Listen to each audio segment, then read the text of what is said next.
Well, good morning. We are on day 3 of our Dailyish Devotionals, and I guess I probably should have called it Daily Devotional. So far, I've managed to make it 3 days in a row.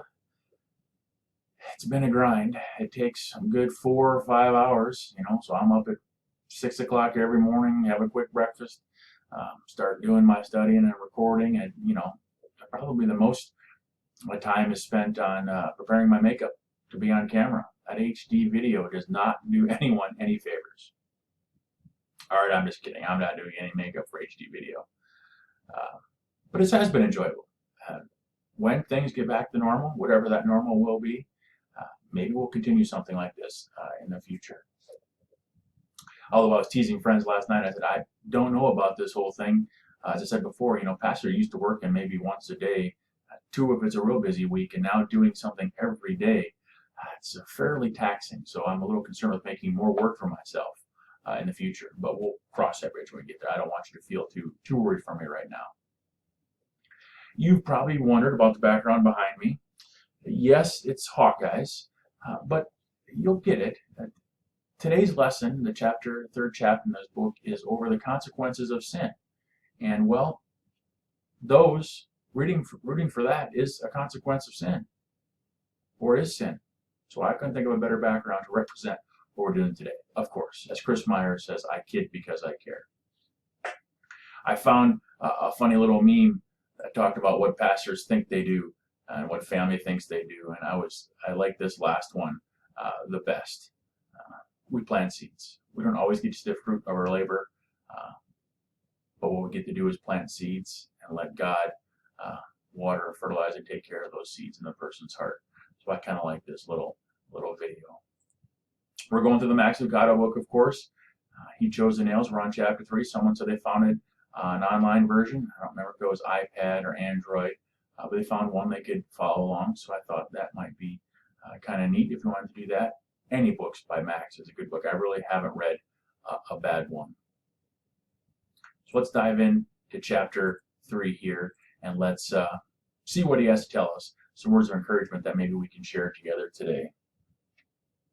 If you remember in the book, Max is kind of talking about the gifts or the beauty and the extra touches that were put in by God as Jesus journeyed to the cross. Again, we're talking a lot about Jesus' death and what his death did for our salvation. Again, I kind of look at it as it was his best way to show us just how much he loved us, that he would endure that suffering and that death just for us. And he talks about some of those touches along the way. He could have just had Jesus killed in any fashion. All it took was the death of Jesus. But there was the crucifixion, there was the journey to the cross, there was the betrayal, there was the spit we talked about yesterday. There was the crown of thorns, what we'll talk about today. There were the soldiers mocking him, and there was all kinds that we'll see as we go. Extra touches just to show us, give us a little bit better glimpse of just how much God loves us. So in the 3rd chapter today, Max talks about the crown of thorns. He also talks about how Jesus gave up eternity, gave up perfection to come and to live as one of us. He says, God entered time and became man. He who was boundless became bound, imprisoned in flesh, restricted by weary-prone muscles and eyelids. For more than 3 decades, his once limitless reach would be limited to the stretch of an arm, his speed checked to the pace of human feet. Jesus chose to come and to live as one of us. And you know what one of the most remarkable things is? What Max talks about in that chapter is that Jesus never gave in to the temptation to use his supernatural power to help his situation. You think that he was walking and tired, I could just snap my fingers and bam, I'm there. Hungry? Here's all the food right here. Cold at night? Here's a little bit of warmth. Not feeling so good? Angels can come down and minister. He never once used that supernatural power for himself. But I like my t-shirt, I'm a pastor. What's your superpower? Could we have been so magnanimous if we had that kind of power, not to do something to help ourselves? Think about if you had 3 wishes. If you really had to make those 3 wishes, how many of those would be selfish ones? That's a good thought exercise, actually.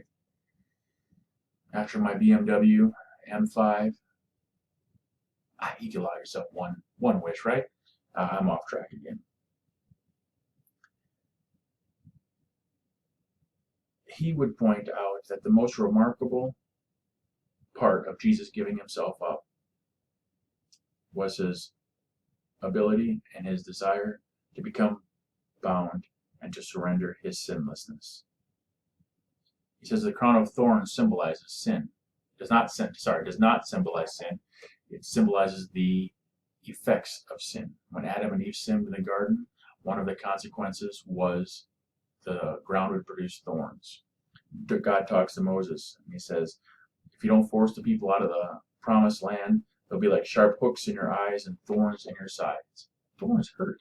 You ever watch those stupid shows on Discovery Channel, that Naked and Afraid, where they're walking around? What's one of the most things they do, right? Step on thorns. Question, they already suffer so much. That show doesn't need to be naked. It shouldn't be naked and afraid. It should be cold and starving, because no matter where they are, they're always freezing and starving, because they're naked. Dumb show. But thorns are a pain. And Jesus wearing the crown of thorns is a reminder, is a symbol of him taking the consequences of our sin and wearing them. Remember, as we talked about with the spit yesterday, he did not take it off, did not wipe it off, and he didn't take the crown of thorns off. He carried that with him to the cross, just as he carried the fruit and the consequences of our sin with him to that cross. Max says when he gave up his eternity, his time in heaven with God, all the emotions of sin tumbled in on him like shadows in a forest. He felt anxious for the first time, guilty and alone. You can hear the emotion in his prayer. My God, why have you abandoned me? These are not the words of a saint, they're the cry of a sinner. This prayer is one of the most remarkable parts of his coming. But I can think of something greater, Max says. Want to know what the coolest thing about Jesus' coming is? Not that the one who played marbles with stars gave it up to play marbles with marbles, or that the one who hung the galaxies gave it up to hang door jambs to the displeasure of a cranky client who wanted everything yesterday but couldn't pay for anything until tomorrow. Not that he in an instant went from needing nothing to needing air, food, a tub of hot water, and salts for his tired feet. Or that he resisted the urge to fry the two-bit self-appointed hall monitors of holiness who dared suggest that he was doing the work of the devil. Not that he kept his cool while the dozen best friends he ever had felt the heat and got out of the kitchen. Or that he gave no command to the angels who begged, just give us the nod, Lord. One word and those demons will be deviled eggs. Not that he refused to defend himself when blamed for every sin of every person since Adam.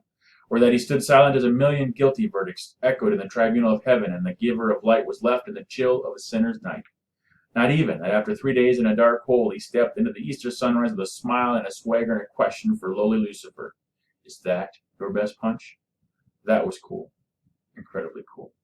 But want to know the coolest thing about the one who gave up the crown of heaven for the crown of thorns? He did it just for you.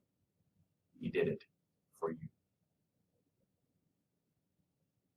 I like that image of the Easter sunrise after 3 of the darkest days in that tomb. In these times, maybe some of our darkest times, we can take heart in knowing that there is hope, there is light at the end of that tunnel. Our hope is that our eternity is secured with the knowledge and the love and the relationship with Jesus. And the light and the faith can be shown in the way we reach out and help others. I'm going to say that a lot in these devotions. During these times, character is not shaped, it is revealed. How can we reach out and help others? So let us be reminded that Jesus carried the consequence of sin to the cross and that crown of thorns. He did it just for us. He did it just for you. If you're anxious, if you're worried, deep breath. Know that God cares for you exactly how you are and where you are. Thank you. We'll see you tomorrow. I kept it under 10 minutes. I had a couple of my closest advisors that remind me that 10 minutes is long enough for you to blabble on and on. So I hope you enjoyed it, and we'll see you tomorrow.